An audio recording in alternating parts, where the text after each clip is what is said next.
You just spent $300 on a microphone and your air conditioner sounds like a jet engine?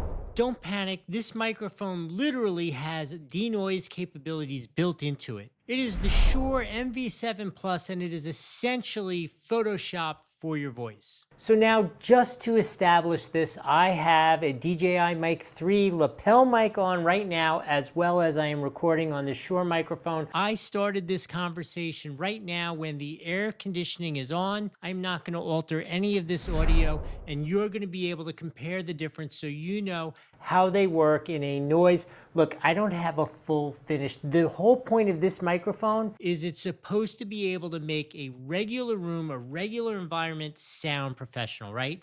I don't have all the sound preparation that you need for one of those really fancy microphones for it not to sound terrible. Okay, so now, just for conversation's sake, the air conditioning is just turned off, so you'll be able to hear that again between this DJI lapel mic and this cool new Shure mic, which I am absolutely loving if you can't tell yet. Couple things you would want to know. It is customizable. It's got the cool LEDs up there that are completely customizable. You could pick colors, you could pick how they react, all those kind of things. It is also touch sensitive, so you could use it as a mute button. It is both USB-C and XLR compliant. So right now I'm using it USB-C. It makes the most sense for me. I go back and forth between a couple different units. Sometimes I shoot in other locations in the house. So the transportability of that makes a lot of sense for me. But if you want to move up to a little more professional unit and you want to use that XLR capabilities, it is all built right into it. Additionally, I have been using the software for about a week now, and it is ridiculously simple and super cool. Although for the purposes of this video, I am not going to touch the software.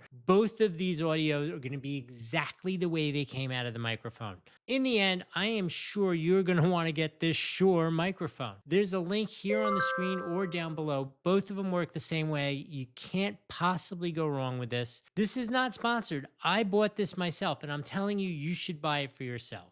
If I've added some value in this conversation, remember to like the video, follow the channel, hit the hype feature if you're here on YouTube. If you have any questions about it, thoughts, maybe you think something different than what I said, put it in the comments. Let's have a conversation about it. But so far, this thing has been rocking my world. I am so excited about it, and I'm sharing that with you now.